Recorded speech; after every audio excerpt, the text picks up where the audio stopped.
Ciso. Oh, it's fabulous! A strike to get you up off your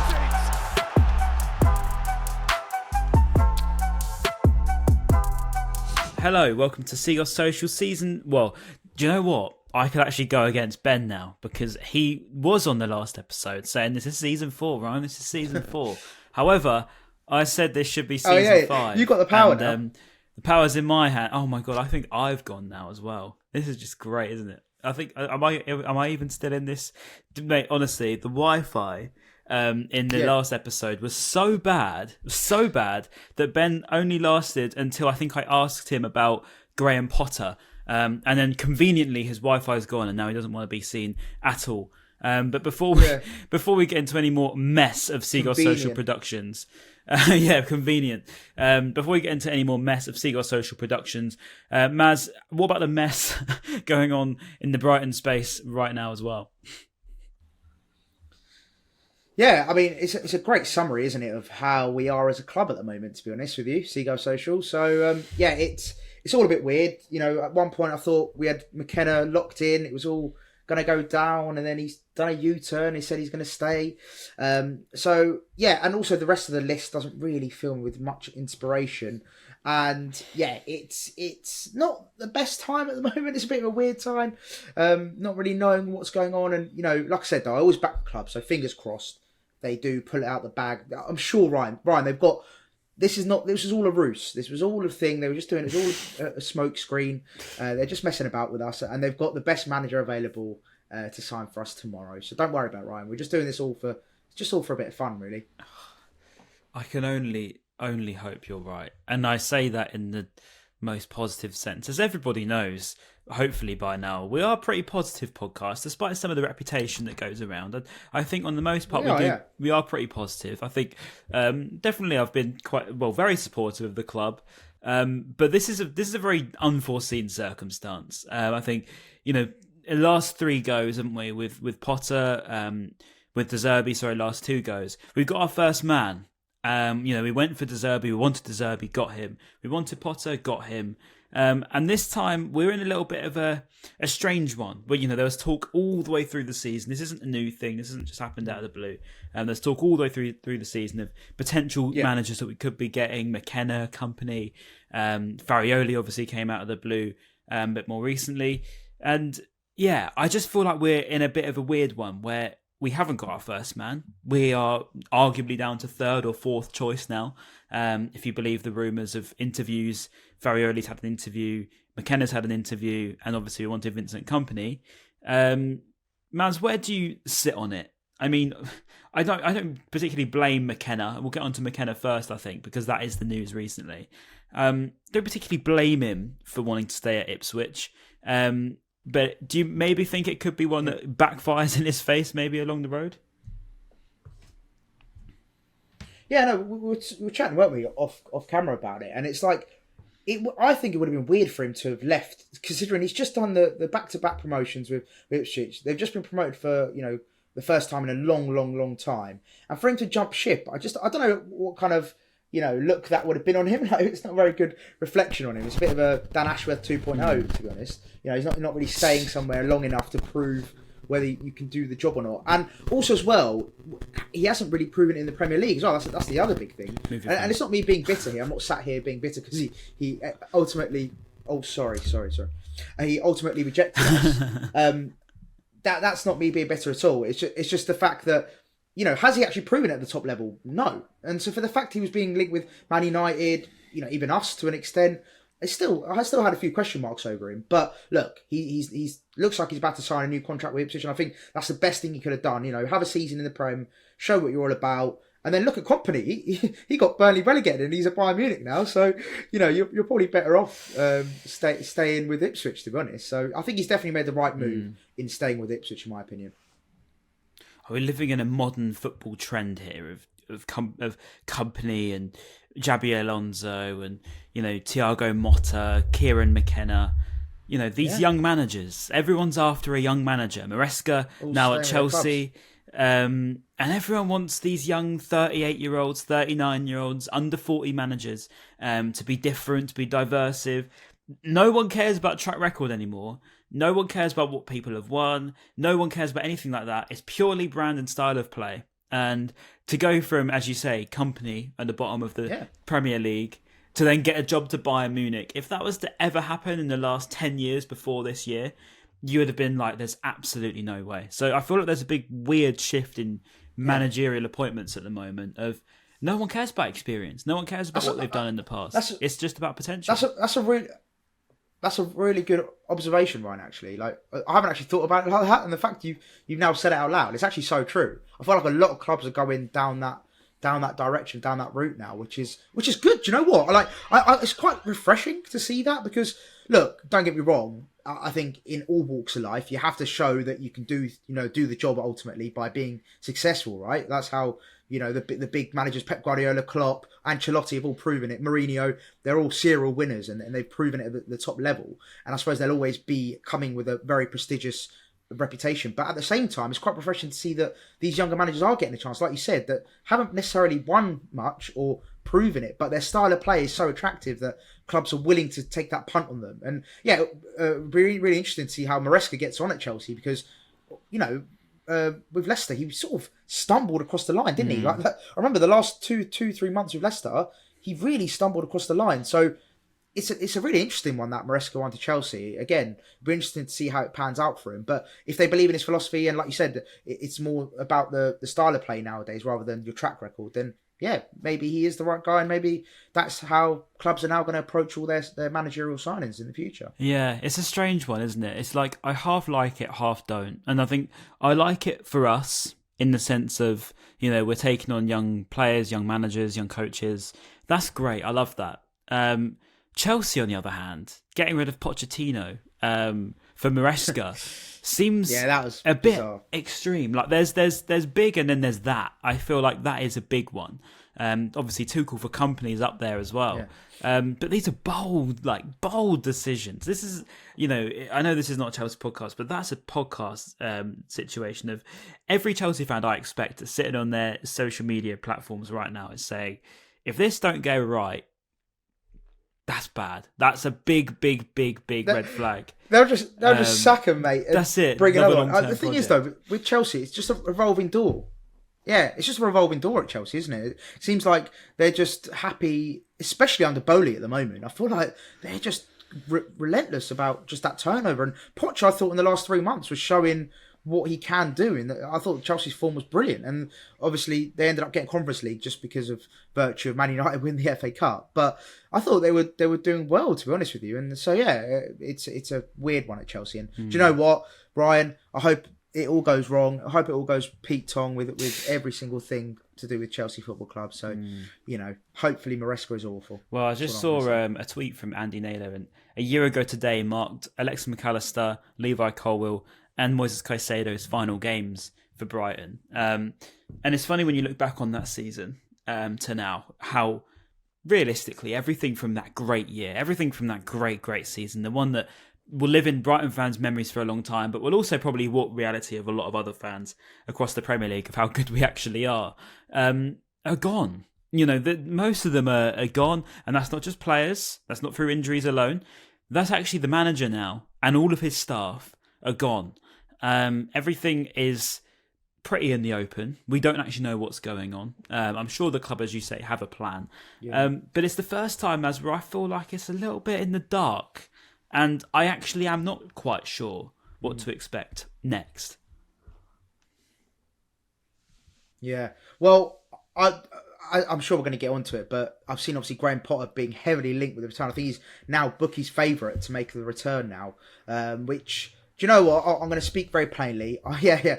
Your reaction there is pretty much how I feel. It's I'm not down. I just think the way he left, it was just so. What's the word? Basically the relationship we had with him, the bond we had with him. I feel like he just broke that in the way he left, and I feel like it's so hard to repair that bond and that relationship. Like, it's like getting a toxic ex back, isn't it? It's like, you're taking them back because you don't really want to, but you might be put in a position where you have to. So things are dry on the field, and you've got to. They put you in a corner, and they're like, "Do you know what? Do you want to just get back with your ex?" And it's like, not really, but we might have to at this point because there's no one else left. No one wants us. McKenna doesn't want us. Company's gone to Bayern Munich. Farioli's gone to Ajax. No one wants us. So we're looking at our estranged ex in Graham Potter, and I don't like it at all. It's not for me. It's not for me. This Potter news. As I say, I always back everything, but I couldn't back that. That would be the unbackable. And the reason I say that is because, forgetting everything else, but the contingency plan, which we've always been reassured about, and I've always believed in, and I've always agreed with, the contingency plan that was, we always had a man in mind. Obviously, that man was McKenna. So for any departure, there was someone ready to take the thing. McKenna's not going to happen, right? McKenna's off the cards. So what happens next? Farioli, just because he looks a little bit like De Zerbi, gets linked. And that's off the cards as well. Then you're looking at who? I mean, Graham Potter, the man that disrespected, discredited, dismantled that Brighton team, that Brighton's backroom staff, the relationship with the club, the relationship with the fans. And I'd actually argue, to be honest, he didn't even have a great relationship with the fans when he was here. There's a lot of complaining at fans. There's a lot of digs in the media. History lessons. There was a lot of moaning about booing, shooting. There was a lot of moaning about sort of the groaning in the ground whenever there would be an opportunity to do something, and it was a very sensitive situation. It felt like you couldn't actually quite say what you wanted to say about the club, or more particularly about the team under Graham Potter's tenure, without him maybe taking it to heart a little bit. And he took all of that out very quickly, very aggressively, facts. As soon as he went to a big club. And I don't know about you, Maz, but I feel like if he was doing very well at Chelsea still, and it all went very well, they did well in the Champions League, and he was still there, I don't think for a second he would even be thinking about us in a positive light. Oh, no chance, yeah. And also, do you know what it is? I think it goes both ways as well. You know what I was saying about how we're in a bit of a sticky situation where we need a manager? He's been out of a job for a long time as well, so he's probably thinking, I just need a job. Or is he holding out for the England job? I've seen rumours about that as well, whether he's biding his time to get that England job after Southgate leaves. So, I don't know. I don't really know what to think. But, I just didn't appreciate the way he handled his departure. Like you say, some of the stuff he was saying in the media. And also, just how it all ended with him. I think all Brighton fans, I'd say 90% of Brighton fans were left with a sour note in their mouth. So, it just wasn't left the way we wanted it. He could have left on a much more amicable terms, similar to how De Zerbi left. And, I know we didn't want him to leave, but De Zerbi did leave, and he, left with a nice message on the pitch, and it was all amicable to speak. So whereas Potter was pretty much the opposite of that, and I just don't know how it's going to go down with the fan base if he does come back. I don't know how especially first couple of months, it's going to be a bit. Awkward, I think it'll be difficult because I saw someone predict what it's going to be like in the first press conference when he arrives, and that will be when he's asked about it. I still don't think they'll get an apology because we didn't get an apology before. He had the opportunity to apologise to the fan base and said that he owes us nothing. That in alone, it is a bit of a bridge burner, in my opinion. But then if he's got given the opportunity to say sorry or to come clean and speak to the fans again, I feel like it's just going to be, it is what it is. The past is the past. We move on. You take the positives. It will be, that's it, and it will get swept under, and there'll be no heartfelt unless he's told to. Because I've said this now, you watch, there'll be some script that he's got to follow because somehow we'll get a narrative on social media and he's like, hang on, Graham, don't say that because otherwise you're going to get in trouble, mate. Read the script. So this is the trouble, right? From the get-go, you've got fans like ourselves, like everyone on social media. I saw Seagulls Social put a poll on their Instagram. I saw just everyone in general talking about it on social media. And there is, I would say, a 20% of the fan base online. Not to say that's the fan base in the grand scheme of our club, but a big portion of them are online, and a big portion of them don't want him back. So from that point onwards, how on earth can that possibly happen? Yeah, well, that's the thing as well. And is it the right move in terms of tactically, in terms of bringing us results again? You could argue he's a great manager. he's a great manager, and what he did for us, I think yeah, he is. He did create some amazing memories for us, and he done really well for us. But at the same time, is it going to be toxic atmosphere? Is it going to bring a lot of fans, booing and stuff like that? You're just going to create this weird mood around the club, and I just don't know whether it's what you want. I suppose coming back now, and especially such an important. I think this is the key thing as well. In such an important time in our sort of development in our journey, this is a very, very important time. So to really, it can go either way. We can either go and do a Southampton or a Leicester, or we can go and just go back to what we were season before last, where we were fighting, coming sixth and getting into Europe. So I think this season for me is so important, and getting that managerial decision is so important, because it can, like I say, if it goes that way, we're in a lot of trouble. But if it goes the other way, obviously we're back to where we want to be, and competing for the higher end of the league. So yeah, I just think the next appointment is very important. And is Graham Potter the right one? I'm not too sure. You're right in what you say about it being no, go on. But just quickly,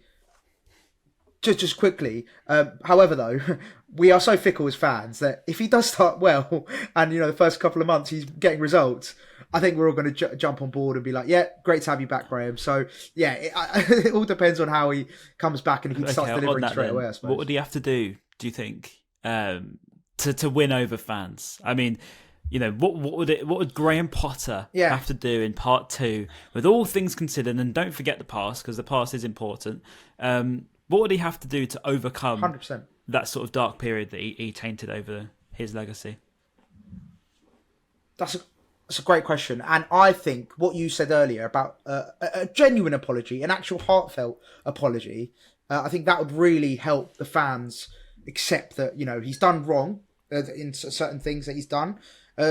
And also maybe as fans, we've done stuff as wrong as well. So it's not always just, one way blame. But a heartfelt apology, I think that would be really good, just to sort of, his first press conference, and just comes out and just addresses the certain issues that we have with him. I think that would be a huge step in the right direction. And then I suppose, just bringing results. I know that sounds stupid and it sounds very obvious, but for me, if in the first 3 months, if he brought that style of play back that he had, he was so successful in the latter part of his tenure with us, if he brought that energy back and brought that kind of style of play, and basically the good times that he had when we were sitting fourth in the league, if he can bring that back sort of early on and straight away, I think a lot of fans will buy back into the project and buy back into Graham Potter. So yeah, an apology and bring results. I think that's the two things for me. How about you? I feel like I'm a bit harsher than you.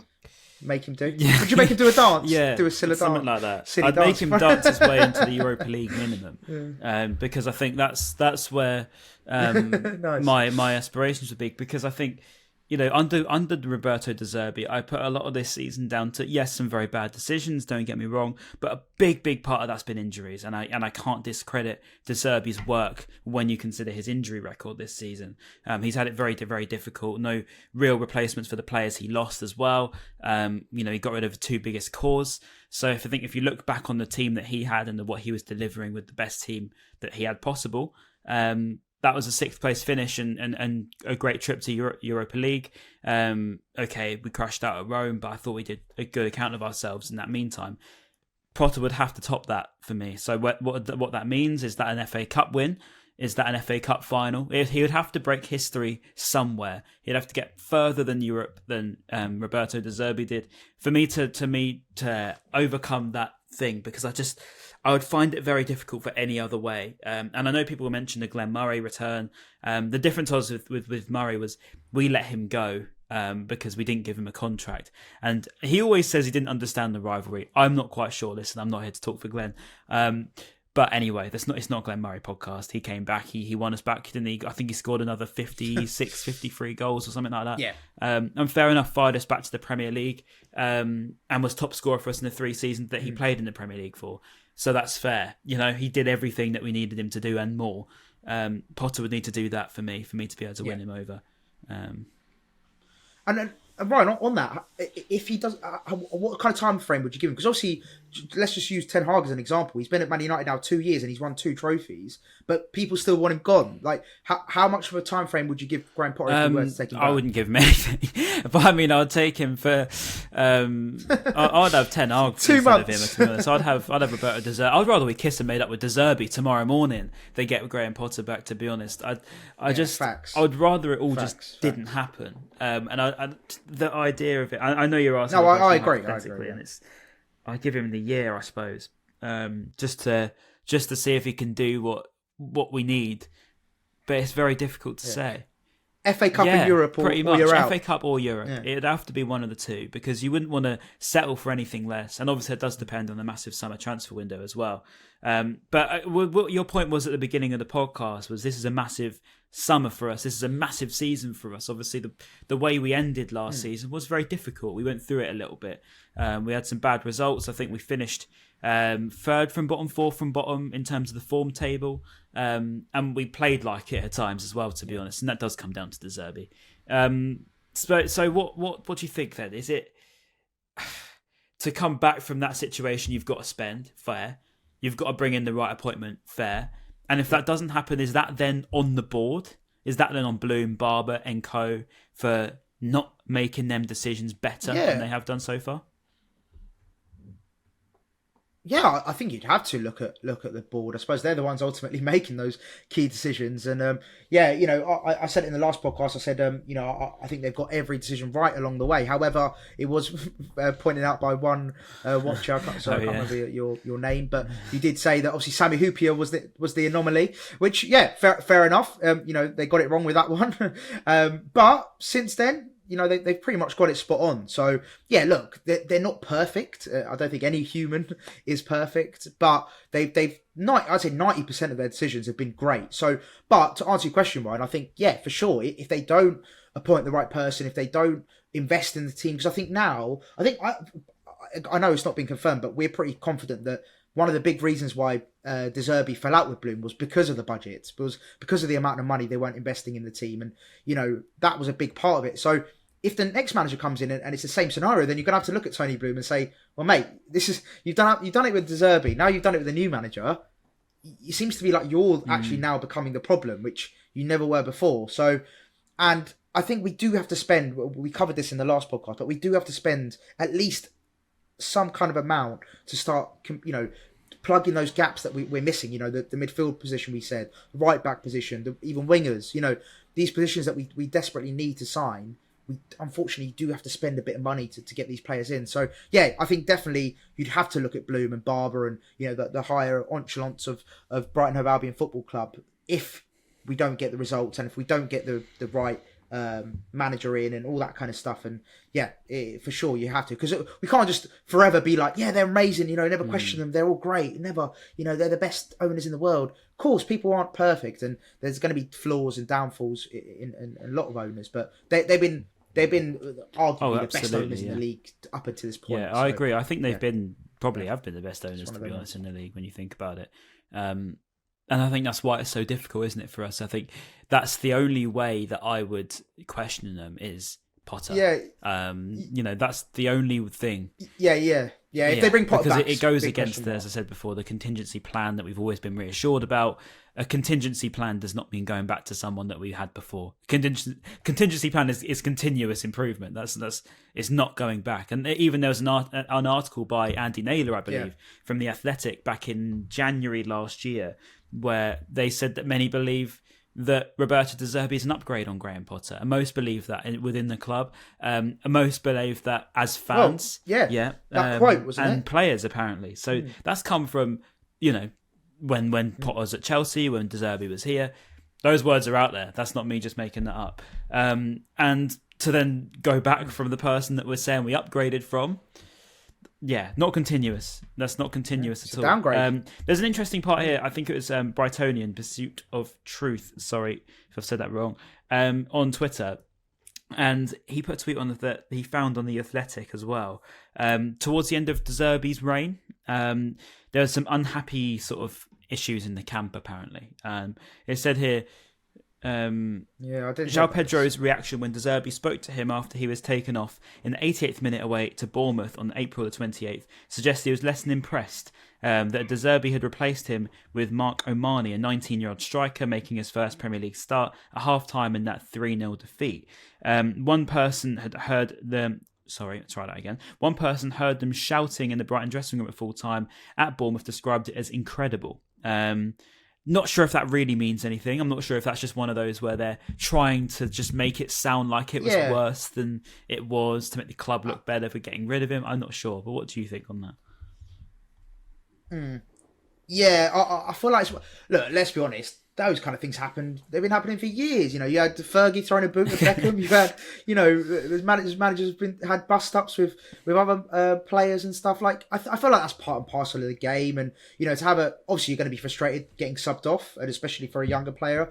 But I think that's part and parcel of the game. And I think what you alluded to, maybe it's just something that the club, not necessarily the club, but maybe the media now. Want to sort of portray maybe De Zerbi as this sort of maverick and a bit too over the top, and maybe it was a good thing that we let him go, and you know, it could be this narrative they're trying to drive against him. So I personally wouldn't read that much into it. I think we all knew that De Zerbi was so passionate, and he's very, you know, vocal about if he wasn't happy with you'd probably know about it, right? So yeah, that doesn't surprise me that they had a clash, and I suppose that's part and parcel of football, right? You're never going to agree with everyone, and I'm sure, you know, emotions go high and things spill over, I'm sure. And when the emotions are high, do we just say sorry and then just rerun it back? I mean, I just don't know. No, I think that the Potter situation is very different. I think to that situation. Oh yeah, I agree with that. Look, let's pray, Ryan. I'm fully with you, mate. I'm fully with you. I wouldn't want to see Potter back. But look, if times get desperate and no one wants us and no one wants to come to us, then I suppose we're going to have to go back to that toxic ex, and he's going to have to apologise to us before he comes back. I mean, I think we've covered most base, haven't we, in a very short time span. But just to get your sort of last thoughts on not the situation in terms of managerial people that have actually rejected us, so to speak, but more about what happens next. I mean, in terms of confidence, man, so on a scale of 1 to 10, 10 being utmost confidence, still believe in it, we'll get the right man, it'll be all right. Yeah. Remember again, this is, if we believe all the rumours to be true, of course, this is our potential fourth choice option now. This isn't just, you know, we got our first man. We are looking down the plan B's, C's, D's, E's now as to who we want to go for. Down the barrel. Yeah, a little bit. Not to say the barrel's a bad one by any stretch, but the barrel's certainly being looked through. So on a scale of 1 to 10, 10 being very confident, 1 being, I'm starting to get a bit shaky, you know what I mean? Like, where are you right now? I'd say I'm around 4. No, that's low.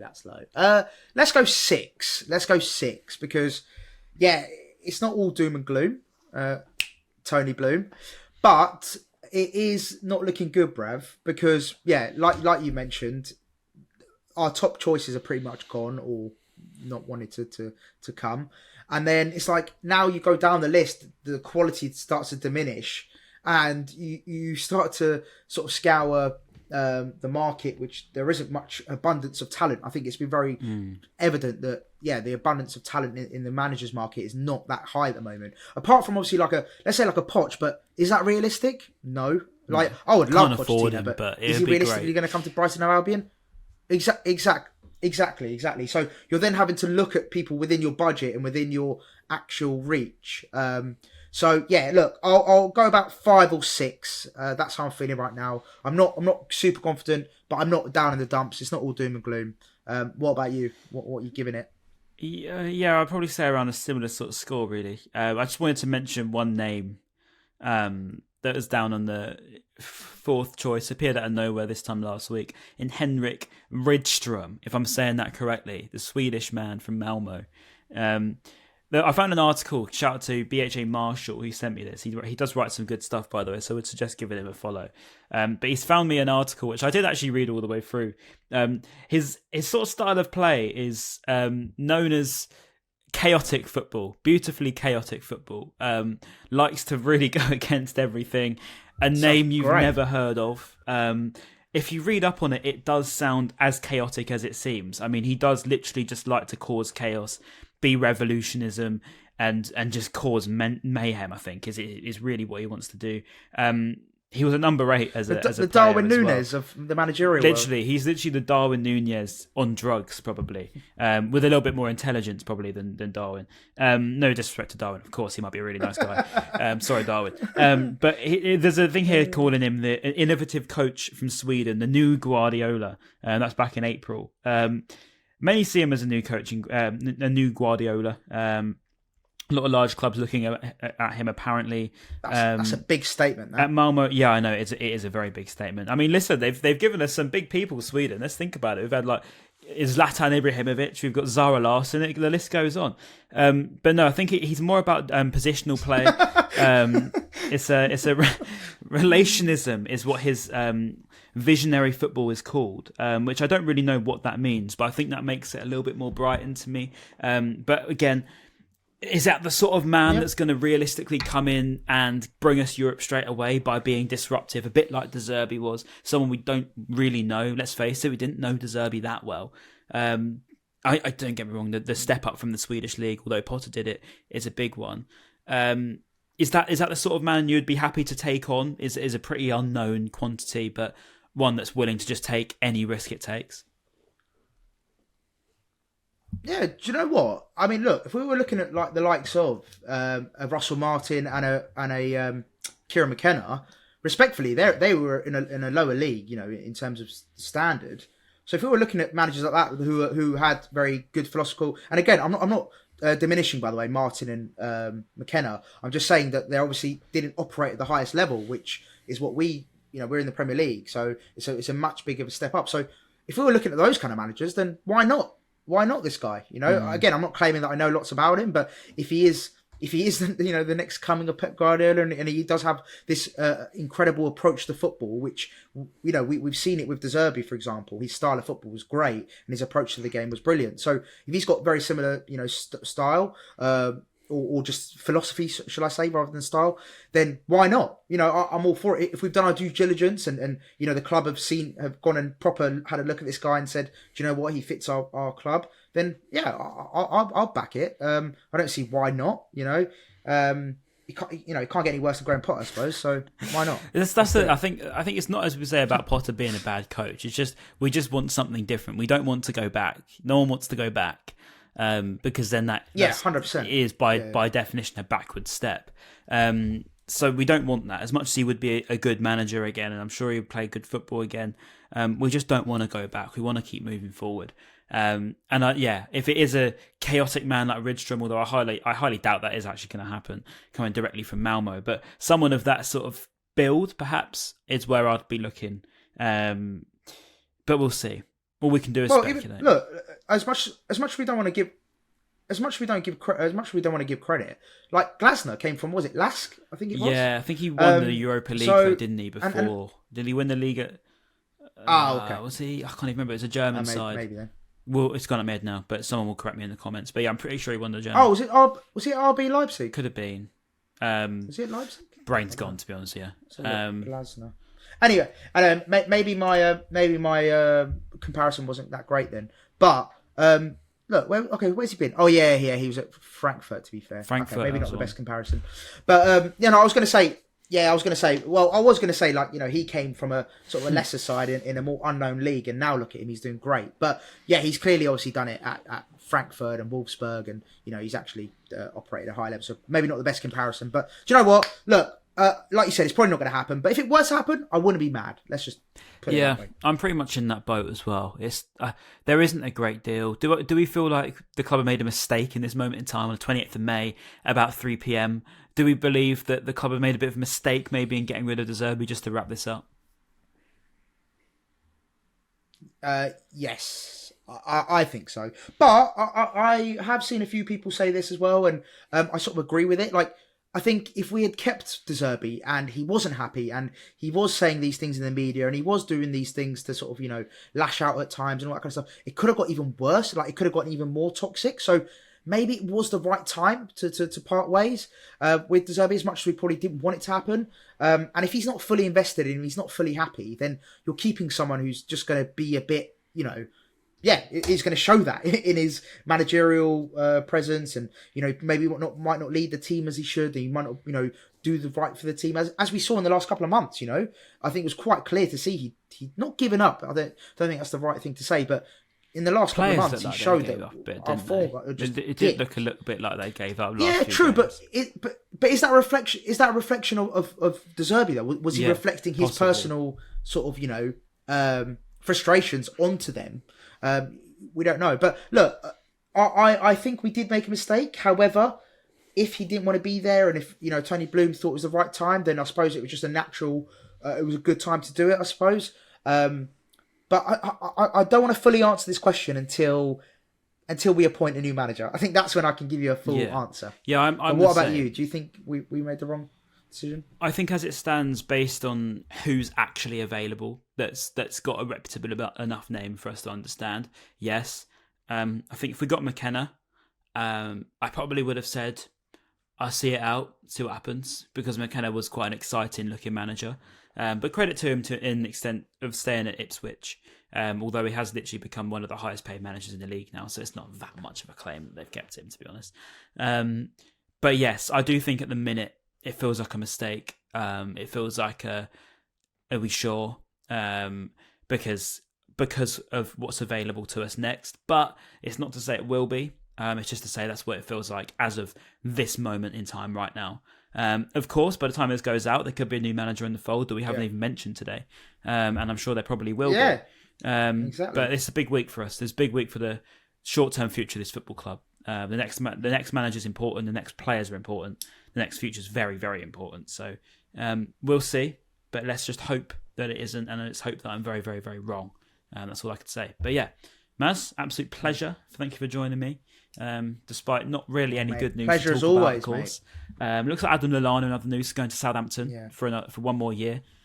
So credit to him for doing that, to be fair. Yeah. I think he'll be coming back when he afterwards. So Maz, thank you for joining me. We'll see you. That's just trying to think. We'll see. Probably see you again when a new manager's announced, won't we? Or at least if there's a big link going on. Yeah, definitely. And also as well, if you guys want it, if you've made it this far and you guys want it, we'll do an end of season awards as well. At some point. So just let us know in the comments if you want to see end of season awards. Put it down in the comments, and we will get it done for you. Yeah, nice. Brilliant. Okay, love that. Also in the comments below, just make sure you tell us about the managerial stuff. Tell us if you want Potter. Tell us if you want someone else. Have you got some funky name in mind we've never heard of as well? We'd love to hear them. But yeah, again, we've been Seagulls Social. Yeah. We'll see you hopefully for maybe a Players Awards. But other than that, have a good summer. We'll see you very soon. And goodbye.